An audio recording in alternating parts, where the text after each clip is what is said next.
നമസ്കാരം. സച്ചിയുടെയും രേവതിയുടെയും ഏറ്റവും പുതിയ വിശേഷത്തിലേക്ക് എല്ലാവർക്കും സ്വാഗതം. അങ്ങനെ സച്ചിയും അച്ചമ്മയും പാറമ്മയും ഒക്കെ കൂടിയിട്ട് സംസാരിച്ചുകൊണ്ട് നിൽക്കുകയാണ്. അപ്പോൾ ഈ സമയത്ത് ഓരോരോ തമാശകളൊക്കെ പറയുന്ന കൂട്ടത്തിൽ സച്ചി ഒരു തമാശ പറഞ്ഞ സമയത്താണ് സച്ചിനെ അച്ചമ്മ ഇങ്ങനെ തമാശ രീതിയിൽ കിണറ്റിൻ്റെ പക്കത്ത് സച്ചി ഇരിക്കുകയാണല്ലോ. അപ്പോൾ അങ്ങനെ തട്ടാൻ പോയപ്പോഴത്തെ രേവതി വന്ന് ഓടി പിടിക്കുകയാണ് കേട്ടോ. സച്ചിയുടെ കാലുമ്മലും കയ്യുമ്മലും കൂടെ പിടിക്കുകയാണ്. സച്ചി പെട്ടെന്നെങ്ങാനും വീണ് പോയെങ്കിലോ എന്നുള്ള ഒരു ഇതിൽ പെട്ടെന്ന് തന്നെ ഓടിച്ചെന്ന് പിടിക്കുമ്പോൾ ആകെ സ്റ്റക്കായി നിൽക്കുകയാണ് കേട്ടോ. സച്ചി ഇങ്ങനെ ചോദിക്കുന്നുണ്ട്, എന്താണെന്ന് ചോദിക്കുന്നുണ്ട്. ശരിക്കും രേവതിക്ക് ഇങ്ങനെ പെട്ടെന്നൊരു നാണക്കേട് പോലെയായി കേട്ടോ. ചമ്മി പോയി ശരിക്കും. അപ്പോൾ വീഴാൻ പോയെങ്കിലോ എന്ന് വിചാരിച്ചിട്ട് രേവതി ഇങ്ങനെ ചാടി പിടിക്കുന്നതാണ്. ഇതേ സമയം അച്ചമ്മയും പാറുമ്മയും കൂടിയിട്ട് ഇങ്ങനെ നോക്കുന്നത് പറഞ്ഞിട്ട് നോക്കുന്നൊക്കെ ഉണ്ട് കേട്ടോ.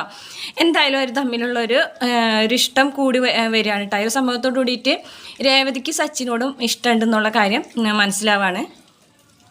അങ്ങനെ ആ ഒരു ഭാഗമൊക്കെ കഴിഞ്ഞതിന് ശേഷം പിന്നെ സുധിനെയാണ് കാണിക്കുന്നത്. സുധി ഓഫീസിലൊരു മീറ്റിങ്ങിൽ പങ്കെടുത്തുകൊണ്ടിരിക്കുകയാണ്. അപ്പോൾ എല്ലാവരും ഉണ്ട്, MDയും പിന്നെ കുറച്ച് വേറെ ഉദ്യോഗസ്ഥന്മാരൊക്കെ ഉണ്ട്. അപ്പോൾ ഇങ്ങനെ അവർ തമ്മിൽ ഓരോരോ കാര്യങ്ങൾ ഇങ്ങനെ പറഞ്ഞുകൊണ്ടിരിക്കുകയാണ്. പുതിയൊരു ഓർഡർ ഉണ്ടായിരുന്നു, അപ്പോൾ അത് പോയി. അപ്പോൾ അവർക്ക് അത് കിട്ടിയില്ല. അപ്പോൾ അതിനെക്കുറിച്ചുള്ള കാര്യങ്ങൾ ഡിസ്കസ് ചെയ്തുകൊണ്ടിരിക്കുക.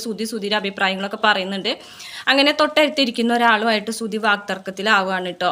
ആ ഒരു കാര്യങ്ങളെക്കുറിച്ച്, ഓഫീസിലെ കാര്യങ്ങളൊക്കെ കുറിച്ചിട്ട് പുതിയ ആൾക്കാരെ വെക്കേണ്ട എന്നുള്ള കാര്യമാണ് സുധി പറയുന്നത്.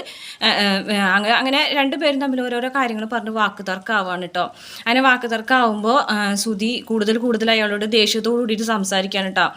അപ്പോൾ അയാൾക്കത് ഇഷ്ടപ്പെടുന്നില്ല. അപ്പോൾ MD ആണെന്നുണ്ടെങ്കിൽ ഒരു ലേഡിയാണ്. അപ്പോൾ ലേഡി ഇങ്ങനെ നോക്കി നിൽക്കുകയാണ് കേട്ടോ. സുധി എന്തൊക്കെയാണ് പറയുന്നത്, എന്തൊക്കെ അഭിപ്രായങ്ങളാണ് പറയണതെന്ന്.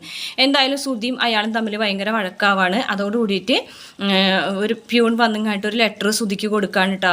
വേറെ ഒന്നുമല്ല, സുധിനായി ഒരു ജോലിയിൽ നിന്ന് പിരിച്ചു വിട്ടു എന്നുള്ളൊരു കാര്യം അറിയിക്കുകയാണ്. അപ്പോൾ സുധി ചോദിക്കുന്നുണ്ട്, മാഡം ഞാൻ പറഞ്ഞതൊക്കെ നല്ല കാര്യങ്ങളല്ലേ, ഈ കമ്പനിക്ക് വേണ്ടിയിട്ടുള്ള കാര്യങ്ങളൊക്കെ തന്നെ, ഈ കമ്പനിയുടെ ഗുണത്തിന് വേണ്ടിയിട്ടുള്ള കാര്യങ്ങളും ഉയർച്ചയ്ക്ക് വേണ്ടിയിട്ടുള്ള കാര്യങ്ങളൊക്കെ തന്നെയാണ് ഞാൻ പറഞ്ഞത്. പക്ഷേ എന്തിനാണ് മാഡം എന്നിങ്ങനെ ഈ ഒരു ജോലിയിൽ നിന്ന് ഈ ഒരു കാര്യത്തിൻ്റെ പേരിൽ പിരിച്ചു വിടുന്നതെന്ന് ചോദിക്കുകയാണ് കേട്ടോ.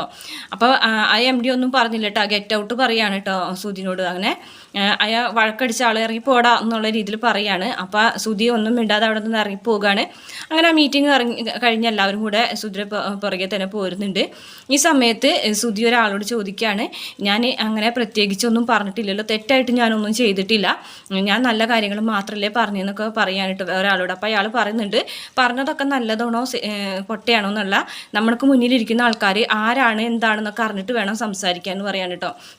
അപ്പോൾ സുധി പറയുന്നുണ്ട്, ആ MD എന്തായാലും സ്ത്രീയാണല്ലോ, ആ MD അയാളും തമ്മിൽ എന്തോ ഒരു അവിഹിത ബന്ധമുണ്ടെന്ന് എനിക്ക് തോന്നുന്നുണ്ട് എന്ന് പറയാൻ കേട്ടോ. അത് കേൾക്കുമ്പോൾ അപ്പോഴത്തെ ഒരാൾ ഒന്നും മിണ്ടാതിരിക്കട്ടോ, അത് ആ MDയുടെ ഹസ്ബൻഡാണെന്ന് പറയാൻ കേട്ടോ. അത് കേൾക്കുമ്പോൾ തന്നെ സുധി ഞെട്ടിപ്പോകാൻ കേട്ടോ. ഹസ്ബൻഡോ? ആ MDയുടെ ഹസ്ബൻഡാണ്. MDയുടെ ഹസ്ബൻഡിനെ കുറിച്ച് താൻ ഇങ്ങനെയൊക്കെ പറഞ്ഞിട്ടുണ്ടെങ്കിൽ അവർ തന്നെ പിരിച്ചു വിടാണ്ട് പിന്നെ എന്താണ് ചെയ്യാന്ന് ചോദിക്കാൻ കേട്ടോ. അപ്പോഴാണ് സുധിക്ക് പറ്റിയ സുധി തനിക്ക് പറ്റിയ അബദ്ധം ആലോചിക്കുന്നതാണ്. MDയുടെ ഹസ്ബൻഡ് ആയിട്ടുള്ള ആളെയാണ് താൻ ഇത്ര നേരം MDയുടെ മുന്നിൽ വെച്ച് തന്നെ വഴക്ക് പറഞ്ഞുകൊണ്ടിരുന്നത്. അപ്പോൾ അതുകൊണ്ട് പിന്നെ വേറെ ഒന്നും ചിന്തിക്കേണ്ടി വന്നില്ല. സുധിക്ക് അങ്ങനെ അവിടെ നിന്ന് ഇറങ്ങേണ്ടി വരികയാണ് കേട്ടോ. അപ്പോൾ അയാൾ പറയുന്നുണ്ട്, ഇനി ഏതെങ്കിലും സ്ഥാപനത്തിൽ ജോലിക്കൊക്കെ പോകുമ്പോൾ അവിടെ ഉള്ളവർ ആരാണ് എന്താണ് എങ്ങനെയുള്ള അവരാണെന്നൊക്കെ അറിഞ്ഞിട്ട് വേണം സംസാരിക്കാൻ. വായല നാവുകൊണ്ട് കാര്യമില്ല, പിടിച്ചു നിൽക്കാനും അറിയണമെന്നൊക്കെ അയാൾ പറഞ്ഞ് സുധിനെ ഉപദേശിക്കുകയാണ് കേട്ടോ. അങ്ങനെ സുധി അവിടെ നിന്നും ഭയങ്കര വിഷമത്തോട് കൂടിയിട്ട് തിരികെ വീട്ടിലേക്ക് പോവുകയാണ്. ഇതേ സമയം നമ്മളെ ചന്ദ്രമതി ആണെന്നുണ്ടെങ്കിൽ ആ ഒരു മേക്കപ്പോട് കൂടി തന്നെയാണ് കേട്ടോ രാത്രി ബെഡ്റൂമിലേക്ക് വരുന്നത്. അങ്ങനെ രവീന്ദ്രനാണെന്നുണ്ടെങ്കിൽ ഒരു പാതിരി ആകുമ്പോൾ എഴുന്നേറ്റ് നോക്കുമ്പോഴുണ്ട് ചന്ദ്രമതി ഉറങ്ങാതെ ഇങ്ങനെ ഈ ബെഡിലിരിക്കുകയാണ്. അപ്പോൾ പെട്ടെന്ന് തന്നെ ഞെട്ടി എഴുന്നേൽക്കുന്നുണ്ട് രവീന്ദ്രൻ. എന്നിട്ട് രവീന്ദ്രൻ ചോദിക്കുകയാണ്, നിനക്ക് എന്താടി, നീ എന്താ ഉറങ്ങാത്തെന്ന് ചോദിക്കുകയാണ്. അപ്പോൾ ചന്ദ്രമതി പറയാണ്, അതല്ല ഇത്രയും കഷ്ടപ്പെട്ട് ഒക്കെ ഒരു മേക്കപ്പ് ചെയ്തതല്ലേ, ഇതൊക്കെ ഇട്ടിട്ട് ഇങ്ങനെ ഉറങ്ങിയിട്ടുണ്ടെങ്കിൽ ശരിയാവില്ല, ഇതൊക്കെ പോകും, ഇതൊക്കെ കഴിഞ്ഞ് പോയി കഴിഞ്ഞാൽ പിന്നെ ബുദ്ധിമുട്ടാണ്. അപ്പം നാളെയും ഈ ഒരു മേക്കപ്പോട് കൂടി തന്നെ നടക്കാൻ വേണ്ടിയിട്ടാണ് ഞാനിങ്ങനെ ഉറങ്ങാതിരിക്കുന്നത്, നിങ്ങൾ എന്തിനാണ് ഈ ഉറങ്ങുന്നത് ഇത്രയും നേരത്തെ എന്നൊക്കെ പറയുകയാണ്. ഇപ്പോൾ രവീന്ദ്രൻ പറഞ്ഞു, ബാക്കിയുള്ളവരും കൂടെ ഉറക്കൂലല്ലോ നീ എന്നൊക്കെ ചോദിക്കുമ്പോൾ, നിങ്ങൾക്കിപ്പോൾ നേരം വെളുത്തിട്ട് പണിക്കൊന്നും പോകാനില്ലല്ലോ, വേറൊരിടത്തും പോകാനില്ലല്ലോ, ഇവിടെ തേരാപ്പാര നടക്കാൻ വേണ്ടിയിട്ടല്ലേ, കുറച്ച് കഴിഞ്ഞിട്ട് ഉറങ്ങിയാലും കുഴപ്പമൊന്നുമില്ല, നിങ്ങൾ ഇവിടെ ഇരിക്കും, നമുക്ക് സംസാരിക്കാം എന്നൊക്കെ പറയാൻ കേട്ടോ. രവീന്ദ്രൻ പറയുകയാണ്. എന്നിട്ട് എന്നാൽ വാ ഇരിക്കി സംസാരിക്കാമെന്ന് പറയാൻ കേട്ടോ. അപ്പോൾ ചന്ദ്രമതി പറയണമെന്ന്, സുധിയുടെ കല്യാണത്തെക്കുറിച്ച് നമുക്ക് സംസാരിക്കാം, ആരൊക്കെ വിളിക്കണം, എന്തൊക്കെ ചെയ്യണം എന്നുള്ള കാര്യങ്ങളൊക്കെ സംസാരിക്കുന്ന. അപ്പോൾ രവീന്ദ്രൻ പറയുന്നുണ്ട്, അതിനെക്കുറിച്ചൊന്നും ഇനി സംസാരിക്കേണ്ട കാര്യമില്ല, അതൊക്കെ നമ്മൾ പറഞ്ഞ് അവസാനിപ്പിച്ചതാണ്, അധികം ആരും ക്ഷണിക്കേണ്ട, അമ്പലത്തിൽ വെച്ചിട്ടാണ് താലികെട്ട് രജിസ്റ്റർ ഓഫീസിൽ പോയിട്ട് രജിസ്റ്ററും ചെയ്യുക, അത്രയേ ഉള്ളൂ എന്നൊക്കെ പറയാൻ കേട്ടോ.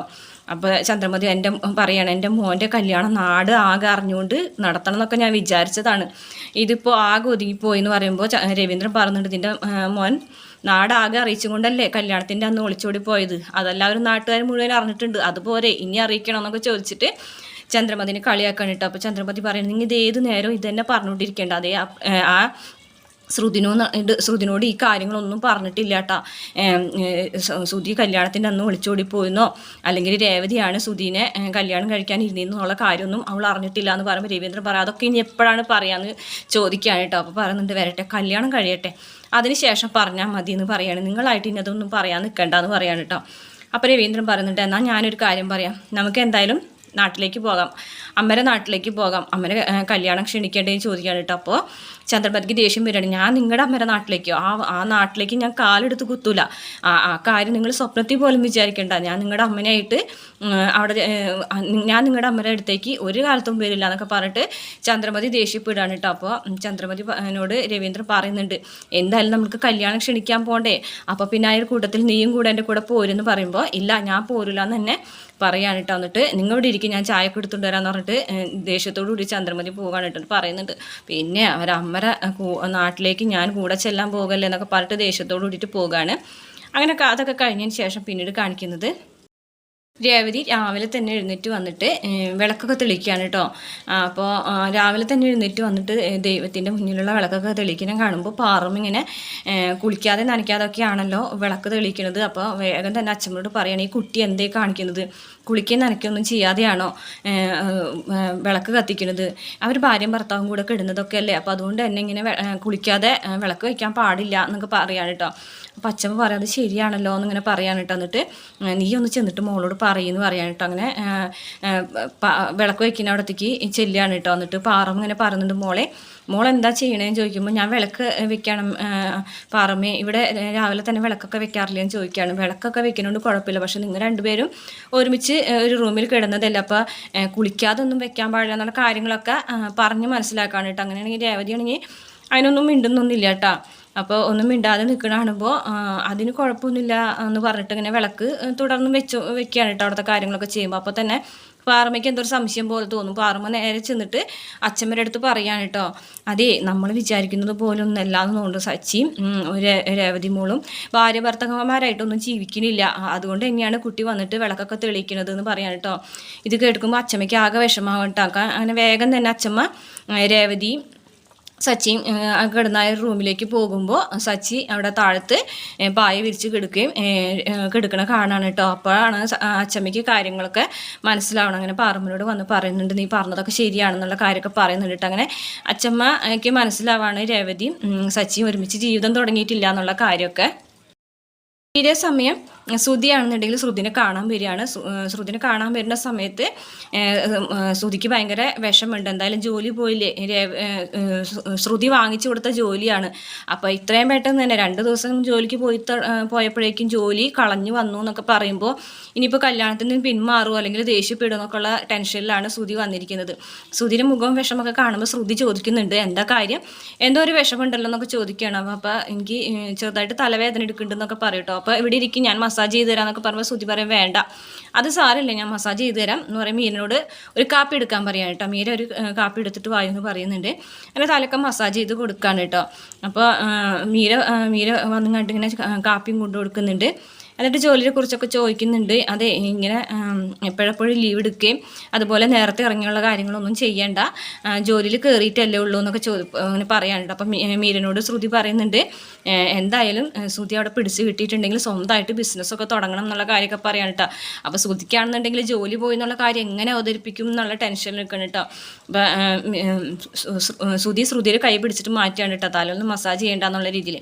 അപ്പോൾ ശ്രുതി ചോദിക്കുന്നുണ്ട്, എന്തോ ഒരു വിഷമമുണ്ടല്ലോ, എന്താ കാര്യം എന്ന് ചോദിക്കുമ്പോൾ ജോലി പോയ കാര്യം പറയാം കേട്ടോ.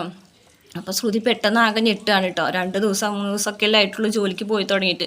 അപ്പോഴേക്കും ജോലി കളയുകയും ചെയ്ത് കല്യാണമാണ് വരുന്നത്. അപ്പോൾ ശ്രുതി ഇങ്ങനെ ആകെ അന്തം വിട്ട് നിൽക്കുന്നുണ്ടപ്പോൾ ശ്രുതി പറയാണ്, ശ്രുതി എനിക്ക് ഈ ജോലിക്ക് ഞാൻ ഈ ജോലിയിൽ നിന്ന് പറഞ്ഞു വിട്ടു എന്നൊക്കെ പറയാൻ കേട്ടോ. അപ്പോൾ എന്താ സംഭവം എന്ന് ചോദിക്കുമ്പോൾ അവിടെ നടന്ന സംഭവങ്ങളൊക്കെ പറയാൻ കേട്ടോ. ഇതൊക്കെ കേൾക്കുമ്പോൾ ശ്രുതി പൊട്ടിത്തെറിച്ച് ദേഷ്യപ്പെടുമെന്ന് വിചാരിച്ചിട്ടാണ് ശ്രുതി ഇതൊക്കെ പറയുന്നത്. പക്ഷേ ശ്രുതിയും മീരയും കൂടിയിട്ട് ഭയങ്കരമായിട്ട് ചിരിക്കുകയാണ് കേട്ടോ ചെയ്യുന്നത്. കാരണം എംഡിയുടെ ഹസ്ബൻഡ് ആണെന്ന് അറിയാതെ എംഡിയുടെ ഹസ്ബൻഡിന് കയറി വഴക്ക് പറഞ്ഞിട്ടല്ലേ അവിടെ നിന്ന് പിരിച്ചു വിട്ടത്. അപ്പോൾ അതൊരു തമാശയാക്കിയിട്ട് എടുത്തിട്ടാണ് ശ്രുതിയും മീരയും ചിരിക്കുന്നത്. അപ്പോൾ ശ്രുതി ചോദിക്കുന്നുണ്ട്, എന്താ ഇത് നിങ്ങളിങ്ങനെ കോമഡി ആയിട്ട് കാണുന്നത്? ഞാൻ വിചാരിച്ചു താൻ എന്നെ വഴക്ക് പറയുന്നതാണ്, താൻ ഇത്രയും ബുദ്ധിമുട്ടിയിട്ട് എനിക്ക് വാങ്ങിച്ചെന്ന ജോലിയല്ലേ എന്നൊക്കെ ചോദിക്കാൻ കേട്ടോ.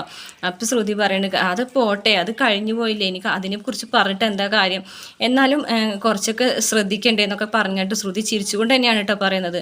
അപ്പോൾ ശ്രുതി പറഞ്ഞു, ഞാൻ പേടിച്ചു പോയി, താൻ എന്നെ വഴക്ക് പറയുന്നതാണ് ഞാൻ വിചാരിച്ചു, പക്ഷേ താൻ ഇത്ര സില്ലി ആയിട്ട് ഇത് എടുക്കുമെന്ന് ഞാൻ കരുതിയില്ല എന്നൊക്കെ പറയും കേട്ടോ. അപ്പോൾ ശ്രുതി പറയുന്നുണ്ട്, ഒരെണ്ണം ജോലി പോയെങ്കിൽ പോട്ടെ, ഇതിനടുത്ത് നമുക്ക് അടുത്തത് കണ്ടുപിടിക്കാമല്ലോ എന്നൊക്കെ പറയാൻ കേട്ടോ. അപ്പോൾ അല്ല ഇനിയിപ്പോൾ ഇത് വീട്ടിൽ പറയണ്ടേന്ന് പറയുമ്പോൾ വേണ്ട, വീട്ടിൽ പറയണ്ടെന്ന് ശ്രുതി പറയാൻ കേട്ടോ. അച്ഛൻ വഴക്ക് പറയും, അമ്മയും ആകെ വിഷമിക്കും. അപ്പോൾ അതുകൊണ്ട് തന്നെ ഇനി ഈ ജോലി പോയി എന്നുള്ള കാര്യം പറയണ്ട.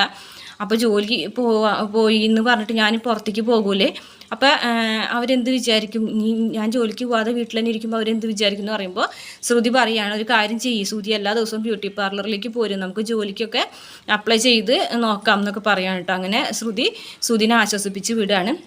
ഇത്രയൊക്കെയാണ് ഇന്നത്തെ വിശേഷത്തിലുള്ളത്. അപ്പോൾ വീഡിയോ ഇഷ്ടപ്പെടുകയാണെങ്കിൽ മറക്കാതെ ചാനൽ ഒന്ന് സബ്സ്ക്രൈബ് ചെയ്ത് സപ്പോർട്ട് ചെയ്യണം കേട്ടോ.